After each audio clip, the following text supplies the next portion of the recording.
તમે farm house અત્યારે જે જોઈ રહ્યા છો બરાબર છે. હવે સરસ બધું લીલુંછમ પપૈયું બધું થઈ ગયું છે. હવે અમારા ફાર્મ હાઉસની જે દિવાલ છે ઉત્તર તરફની દિવાલ એ દિવાલ એક નદી કાંઠે છે. તો અત્યારે હું નદી તરફ લઈ જાઉં, નદી બતાવું. નદીમાં પાણી છે. નદી નાનકડી છે, પણ નાનકડી હોય કે મોટકડી હોય, નદી તો નદી કહેવાય ને. તમારે કામની હોય તો કામની, બાકી ધોધમાર નદી પંજાબમાં વહેતી હોય તો અહીંયા આપણે શું કામની. તો આ નદી અમારે ખૂબ કામની છે. એને હું તમને થોડુંક બતાવું. ધીમે ધીમે ચાલી રહ્યો છું. વાંસ સાગ વિશાળ ખૂબ ઊંચા ઊંચા થઈ ગયા. પછી ઉપર બર્ડ્સ બી બેઠા હોય છે. તાર, ઇલેક્ટ્રિક તારની પાસે. હવે મેડમ પણ થોડું ઘણું નિંદામણ કરશે અને પોતાનું ફિટનેસ માટે પ્રયત્ન ચાલુ રાખશે.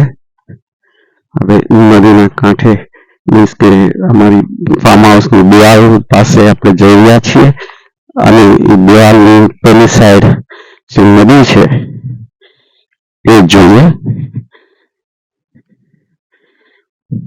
ચાલતા ચાલતા શ્વાસ તો ચલો ભાઈ, પણ બધાને ગાંઠવાનું નહીં, કારણ કે તકલીફને ધ્યાન આપશો તો તકલીફ તમારી ઉપર હાવી થઈ જશે. તકલીફ હાવી થવી ન જોવે. હવે અહીંયાથી અમે નદી તરફ જઈ રહ્યા છે અને જે આ દિવાલ પૂરી થશે એટલે નદી, આ નદી ચાલુ છે. મતલબ અત્યારે ધીમે ધીમે પાણી એમાંથી જઈ રહ્યું છે. તો સરસ નજારો છે.